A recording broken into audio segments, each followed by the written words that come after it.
The way you speak decides how people treat you. This is not an exaggeration. It is not motivational fluff. It is a fundamental law of human interaction that has shaped empires, destroyed careers, and built legends. Words are not just sounds we make with our mouths. They are weapons. They are bridges. They are keys that unlock doors or slam them shut forever. Every conversation you have is a negotiation for respect, for influence, for power. And most people lose that negotiation before they even open their mouths. Why? Because they have never been taught the truth. They believe communication is about being nice, being polite, saying the right things at the right time.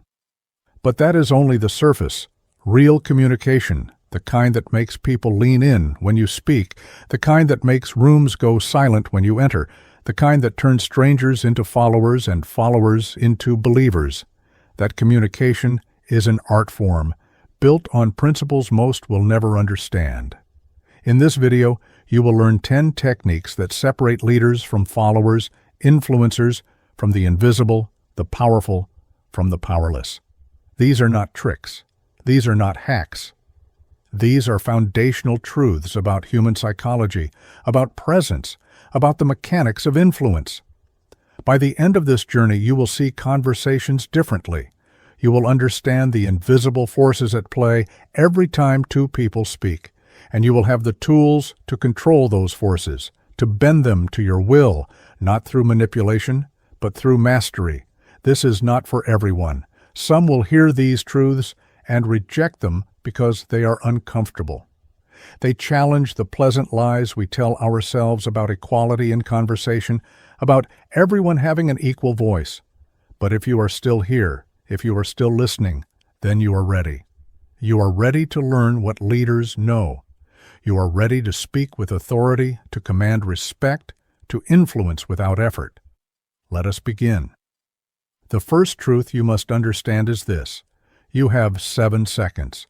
7 seconds to make an impression that will color every interaction that follows. 7 seconds before someone decides whether you are worth their time, their respect, their attention. This is not opinion. This is neuroscience. The human brain makes snap judgments based on evolutionary programming designed to assess threat, competence, and social status in the blink of an eye. And the primary tool your brain uses is not the words you say, it is your body. Body language is the silent language that speaks louder than any words you could possibly utter. Before you say hello, before you introduce yourself, before you make your pitch or tell your story, your body has already told a story about you. And most people are telling the wrong story. They walk into rooms with shoulders rolled forward, eyes down, movements tentative and apologetic. They shake hands weakly. They take up minimal space. They communicate one clear message. I am not a threat. I am not important. You can ignore me. Leaders do the opposite. Watch someone who commands a room. They enter with purpose.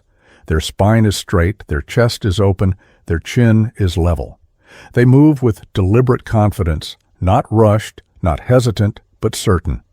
When they shake your hand, you feel their presence. Firm grip, direct eye contact, genuine smile. They take up space unapologetically. They plant their feet. They use their hands to emphasize points. Their body says, I belong here. I have value. Pay attention. This is not arrogance. This is not ego. This is simply the conscious use of the body's natural communication system. You must train yourself to be aware of every signal you send. Stand tall as if a string is pulling you up from the crown of your head. Keep your shoulders back and relaxed. Make eye contact that lingers just long enough to show confidence, but not so long it becomes aggressive. Smile with your eyes, not just your mouth. Move through space like you own it. These adjustments seem small, but they fundamentally alter how others perceive you. They transform you from background noise into someone worth remembering. The second pillar of powerful communication is the ancient art of storytelling. Facts tell, but stories sell. Data informs, but narratives inspire. If you want to move people, to change minds, to be remembered long after the conversation ends, You must become a storyteller. This is how humans have passed down wisdom for thousands of years.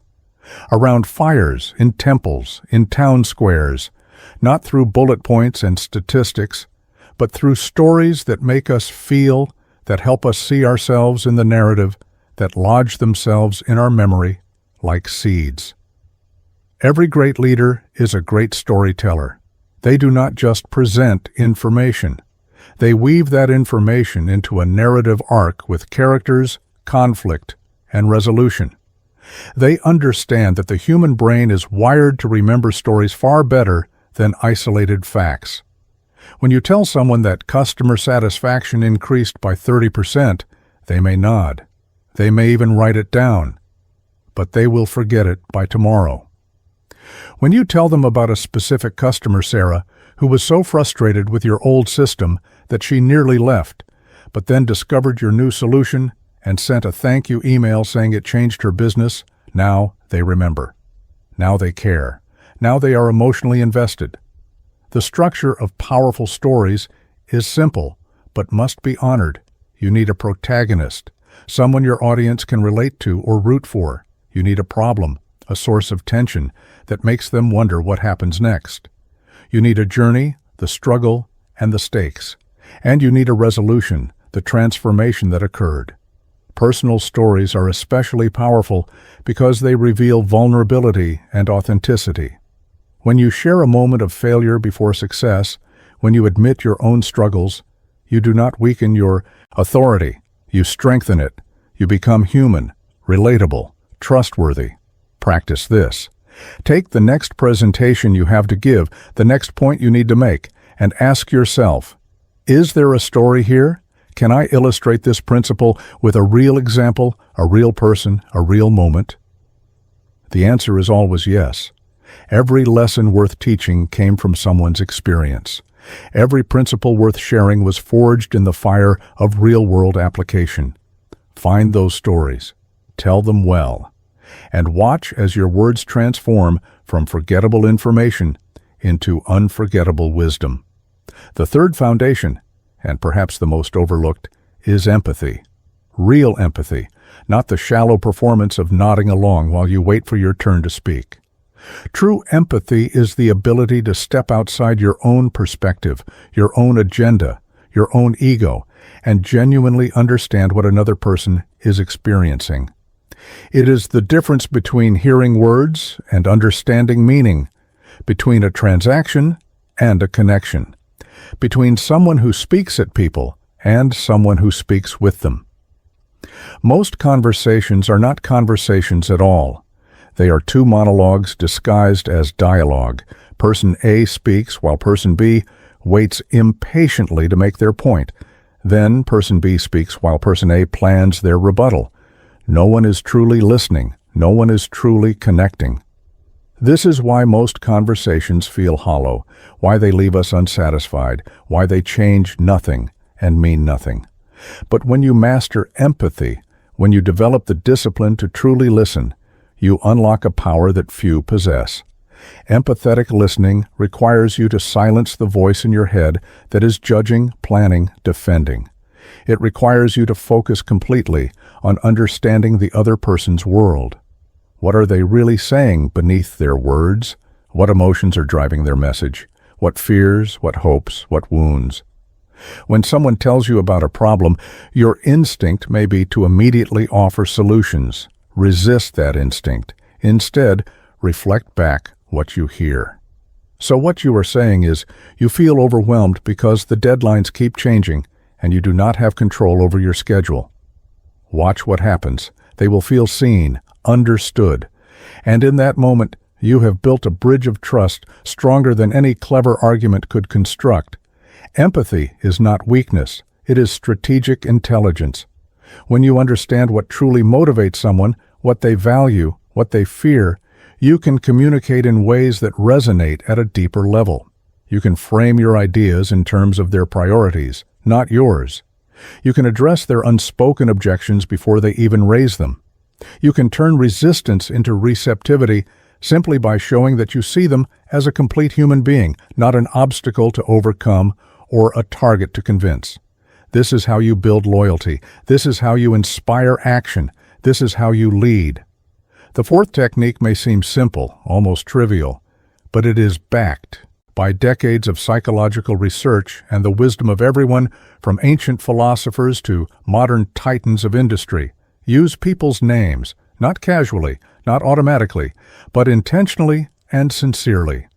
A person's name is the sweetest sound in any language to them. It is their identity, their sense of self, wrapped up in a few syllables. When you use someone's name in conversation, you are not just addressing them.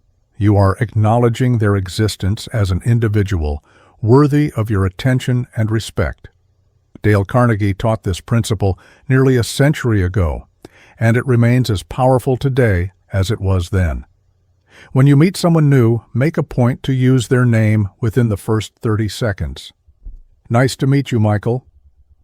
When you pass someone in the hallway, use their name. Good morning, Sarah. When you make a request, frame it personally. James, I could really use your expertise on this. The effect is subtle but profound. It creates warmth.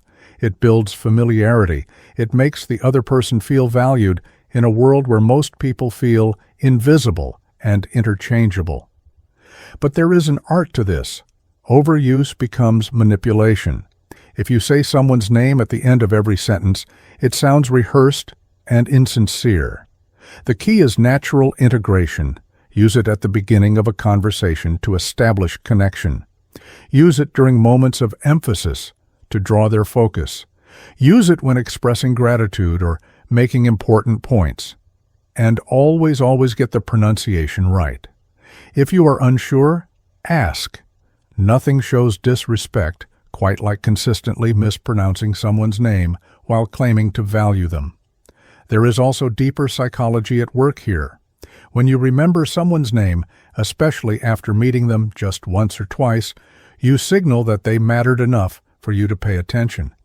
In an age where people meet hundreds of strangers and immediately forget them, being the person who remembers is a form of quiet power. It sets you apart. It makes you someone worth remembering in return. So discipline yourself. When someone tells you their name, repeat it back immediately. Use it in conversation. Associate it with a visual or mnemonic if needed. Make remembering names a core competency and watch how your influence expands. The fifth and final foundation before we transition into more advanced territory is emotional intelligence. This is the meta skill, the master key that unlocks every other aspect of communication.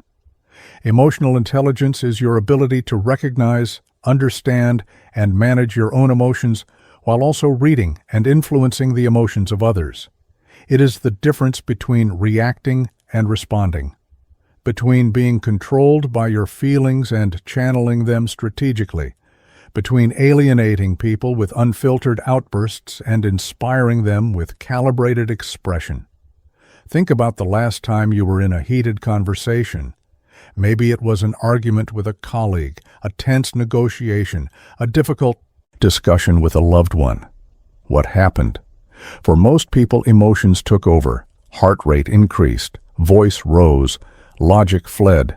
The conversation devolved into attacks and defenses, into hurt feelings and damaged relationships. This is what happens when emotional intelligence is absent. You become a puppet to your own nervous system, controlled by ancient fight-or-flight mechanisms designed for physical threats, not modern verbal conflicts. The emotionally intelligent communicator does something different. They feel the surge of anger or frustration, but they do not act on it immediately. They pause, they breathe, they recognize the emotion without being consumed by it. This creates a space, a gap between stimulus and response, and in that gap lies freedom. The freedom to choose how you react, to respond with intention rather than impulse, to stay calm when others are losing their composure, which immediately grants you power in any interaction. But emotional intelligence is not just about self-control. It is also about emotional perception, the ability to read a room, to sense when someone is truly engaged or just being polite, to pick up on subtle shifts in tone and body language that reveal hidden feelings. Great communicators are constantly scanning for these signals. They notice when someone's smile does not reach their eyes, when someone agrees verbally, but their crossed arms tell a different story, when the energy in a room shifts from openness to defensiveness, and they adjust accordingly. Develop this skill through practice. Start paying attention to your own emotional patterns. What triggers you? What situations make you anxious, angry, or defensive? When you know your triggers, you can prepare for them. You can create strategies for managing your response. Also practice labeling emotions as they arise. I am feeling frustrated right now because I think they are not listening. This simple act of naming an emotion reduces its power over you. It moves it from the reactive limbic system to the rational prefrontal cortex, giving you back control. Equally important, practice reading others. Watch people in conversations you are not part of. Observe their body language, their micro-expressions, the tone shifts. Make predictions about what they are feeling, and then, if possible, verify those predictions. Over time, you will develop an almost sixth sense for emotional undercurrents.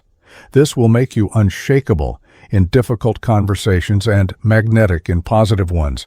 People will want to be around you because you make them feel understood, even if they cannot articulate why.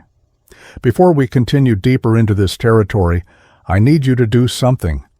If this video is opening your eyes to truths about communication you have never considered, if you are seeing yourself and your conversations in a new light, then I want you to subscribe to this channel. Click that notification bell. Leave a like on this video, not for me, but for the next person who needs to hear this message. The algorithm rewards engagement, and every like, every comment, every share pushes this knowledge to someone who is struggling to be heard, struggling to lead, struggling to influence.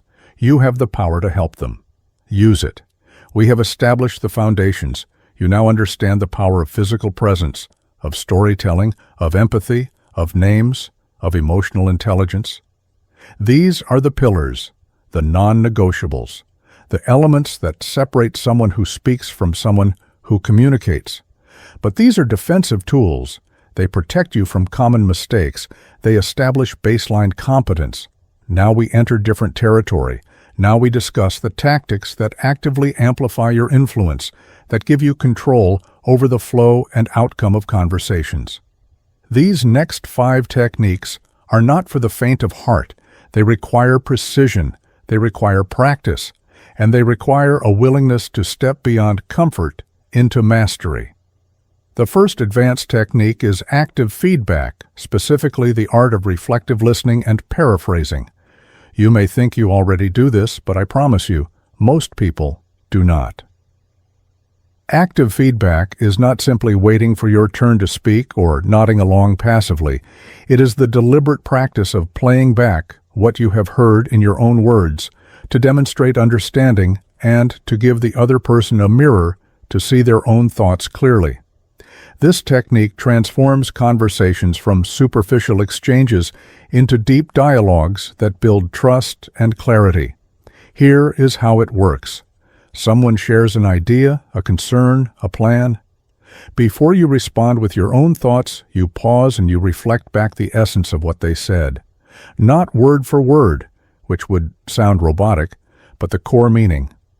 So, if I understand correctly, you are saying that the main challenge is not the budget but the timeline, and you are worried that rushing will compromise quality. Then you stop. You wait. You give them space to confirm, clarify, or expand. This does 3 powerful things simultaneously. First, it proves you are actually listening, which is rarer than you think. Most people spend conversations waiting to talk, not genuinely processing what the other person is saying. When you reflect back accurately, you signal respect and engagement. Second, it gives the other person a chance to hear their own thoughts externalized. Often, people do not fully understand what they think until they hear it reflected back. You help them clarify their own mind. Third, It prevents misunderstandings before they metastasize into conflicts. How many arguments, how many failed projects, how many damaged relationships stem from simple miscommunication, from assumptions left unchecked? Reflective listening cuts through that fog with surgical precision. But there is nuance here. The tone matters enormously. If you reflect back with skepticism or sarcasm, "Oh, so you think the timeline is the problem? Interesting," you weaponize the technique. It becomes condescending. The reflection must be genuine, neutral, open. Your goal is understanding, not scoring points. Also, do not overuse it. If you reflect back every single statement, it becomes mechanical and annoying. Use it strategically at key moments, when clarifying complex points, when emotions are running high, when stakes are significant. Master this, and people will describe conversations with you as unusually productive, unusually clear, though they may not be able to articulate why. The second advanced technique is voice modulation, the conscious control of pitch, tone, pace, and volume to maintain engagement and convey authority. Your voice is an instrument, and like any instrument, it can be played poorly or beautifully. Most people speak in a monotone, a flat line of sound that lulls listeners into boredom or distraction. Their pitch never varies. Their pace never changes. Their volume stays constant. The content of their words may be brilliant, but the delivery kills any impact. They are playing a complex symphony on a single note. Leaders understand that vocal variety is essential to holding attention and conveying meaning. A skilled speaker uses pitch variation to signal importance and emotion. They raise pitch slightly when expressing enthusiasm or posing questions, inviting engagement. They lower pitch when making authoritative statements, communicating confidence and finality. They modulate volume, speaking louder to emphasize key points, softer to draw people in, and create intimacy. They vary their pace, speeding up during exciting narratives to build energy, slowing down during critical information to ensure comprehension, and pausing, strategically pausing, to create suspense and allow ideas to land. That last element, the pause, is perhaps the most powerful and most underutilized tool in vocal communication. Most people are terrified of silence. They fill every gap with ums, ahs, you-knows-like. They rush from sentence to sentence without breathing, without giving their audience time to absorb. But silence is not empty. Silence is pregnant with meaning. When you make a bold statement and then pause, you let the weight of that statement settle. You create anticipation for what comes next. You communicate confidence, because only the confident are comfortable with silence, the nervous ramble, the powerful pause. Practice this deliberately. Record yourself speaking and listen back. Where is your voice flat? Where could you emphasize more? Where are you rushing? Then practice varying your delivery. Read a passage multiple times, experimenting with different emotional tones. Tell the same story with excitement, then with gravitas, then with mystery. Feel how the same words create completely different effects based on vocal delivery. Over time, this will become second nature. You will instinctively know when to soften your voice to build connection or when to project authority. With deeper tones and measured pacing, your voice will become a precision tool for influence. The third advanced technique is the broken record method, a strategy for maintaining boundaries and asserting your position without aggression. This technique is essential in negotiations, in dealing with pushy people, in any situation where someone is trying to pressure you into something you do not want or trying to derail you from your point. The broken record is simple in concept, but requires discipline in execution. You state your position clearly and calmly. When challenged, questioned, or pressured, you restate your position using almost the same words. You do not get defensive. You do not justify. You do not get pulled into tangents. You simply repeat, like a broken record, until the other person realizes you cannot be moved. Imagine someone is trying to get you to take on extra work that is outside your role. They make their pitch. You respond, "I appreciate you thinking of me, but I need to focus on my current projects to deliver quality results." They push back, "But you are the only one who can do this." You respond, "I understand it is important, and I need to focus on my current projects to deliver quality results." They try a different angle. "It will only take a few hours." You respond, same tone, same calm. "I hear you, and I need to focus on my current projects right now." Notice the pattern. You acknowledge their statement just enough to show you are listening, then you return to your core message without deviation. This technique works because it removes the emotional charge from the interaction. You are not arguing. You are not making excuses. You are simply maintaining your boundary with unshakable consistency. Most people will eventually give up because they realize they cannot manipulate, guilt, or pressure you. The key is your tone. You must remain calm, friendly even, but absolutely firm. No irritation, no defensiveness, just steady, consistent repetition. If you get emotional, the technique loses power. You become the aggressor, and they become the victim. But when you stay neutral and consistent, you communicate something powerful. "This is my decision, and it is not up for negotiation."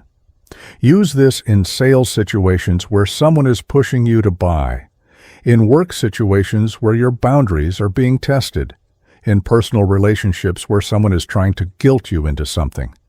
The broken record gives you a way to say no that is respectful but unambiguous. It protects your time, your energy, and your priorities without burning bridges or creating enemies. This is the communication of someone who knows their worth and guards it carefully. The fourth advanced technique is strategic humor, the ability to use levity to diffuse tension, build rapport, and make yourself memorable. Humor is dangerous territory. Use it wrong, and you alienate people, offend them, or undermine your own authority. Use it right, and you become magnetic, approachable, and far more persuasive. The key is understanding that not all humor is created equal, and that timing is everything. The humor that works in leadership communication is not the humor of the stand-up comedian trying to get laughs. It is subtler, more sophisticated. It is the humor of shared human experience, of self-deprecation, of unexpected observations that make people smile rather than guffaw. Self-deprecating humor, when used carefully, is particularly powerful for leaders. It humanizes you. It shows you do not take yourself too seriously. It makes you relatable. If you are in a position of authority and you can laugh at your own mistakes or quirks, you give others permission to relax around you. But there is a fine line. Self-deprecation about minor flaws or amusing mistakes works. I am terrible with technology. It took me 20 minutes to figure out how to share my screen creates warmth. Self-deprecation about core competencies destroys credibility. I am not great at strategic thinking from a CEO does not make you likable. It makes you concerning. Observational humor is also effective. When you point out something absurd or ironic about a situation, something everyone is thinking, but no one is saying, you create a moment of connection. We have been in meetings about planning the meeting about the project for 3 weeks now. Maybe we should just start the actual project, said with a light tone in a bloated bureaucracy, can relieve tension and subtly advance your point. The key is to punch up or sideways, never down. Humor at the expense of those with less power than you is bullying, not wit. Humor directed at systems, at yourself, at shared frustrations, is bonding. Timing is critical. Humor early in an interaction builds rapport and sets a positive tone. Humor in the middle of tension can be a pressure valve that prevents escalation. But humor at the wrong moment, like joking during someone's moment of vulnerability or crisis, is disastrous. You must read the room. Develop the sensitivity to know when levity is welcome and when gravity is required. Also, never force humor. A joke that lands brings people together. A joke that bombs creates awkwardness that lingers. If you are not naturally funny, do not try to be a comedian. Just be human. Share genuine moments of lightness without trying too hard, and that will be enough. The fifth and final technique is perhaps the most challenging because it requires courage. It is the practice of vulnerability, of honest, authentic communication about your thoughts, feelings, and experiences. This seems to contradict everything we have discussed about authority and strength, but it does not. Real strength is not the absence of weakness or fear. Real strength is the ability to be honest about your humanity while still maintaining your center. Vulnerability is not emotional dumping. It is not oversharing. It is the strategic and sincere revelation of your inner world in ways that build trust and deepen connection. Research from people like Brené Brown has shown what leaders have known intuitively for ages. People follow those they trust, and trust is built through authenticity. When you admit you do not have all the answers, when you share a mistake you made and what you learned, when you acknowledge fear or uncertainty while still moving forward, you do not weaken your position, you strengthen it. You become three-dimensional, real. Someone worth following, not because you are perfect, but because you are genuine and resilient. The leader who pretends to have no doubts is a caricature. The leader who admits doubts but acts despite them is a hero. Vulnerability must be practiced with wisdom. There is a difference between appropriate transparency and burdening others with every insecurity. The question to ask is, does sharing this serve the relationship and the mission, or does it serve only my need to vent? When you share vulnerability that is relevant, that illustrates a point, that invites others to also be real, it is powerful. When you share simply to offload anxiety, it can overwhelm and weaken confidence in your leadership. Context matters. Vulnerability with your team about challenges the organization faces can galvanize collective problem-solving. Vulnerability about your personal life must be measured and boundaried. The practice is simple, but not easy. Start small. In your next conversation, when someone asks how you are, instead of the automatic "fine," try honesty. Actually, I have been a bit stressed about the project deadline, but I am working through it. Notice what happens. Often the other person will share something real in return. Walls come down. Connection forms. As you grow more comfortable, you can share bigger truths. A failure that taught you something, a fear you overcame, a moment of doubt that led to clarity. Each act of vulnerability is an invitation to authentic relationship, and authentic relationships are the foundation of real influence. You have now learned 10 techniques that span the full spectrum of communication mastery, from the physical presence that makes first impressions to the vulnerability that builds lasting trust, from the stories that inspire to the voice modulation that commands attention. These are not separate tricks to deploy randomly. They are interconnected principles that, when integrated, transform you into someone who speaks with authority, who leads naturally, who influences without manipulation. But knowledge without action is worthless. Information without implementation is entertainment. So here is your path forward. Choose one technique from what you have learned today, just one. Maybe it is the 7-second rule for body language, something you can practice every time you walk into a room. Maybe it is reflective listening, something you can try in your very next conversation. Maybe it is strategic pausing in your voice, something you can work on when you speak. Choose one, and for the next week, make it your focus. Practice it deliberately until it becomes natural. Then add another, and another. Over time, these techniques will stop being things you do and start being who you are.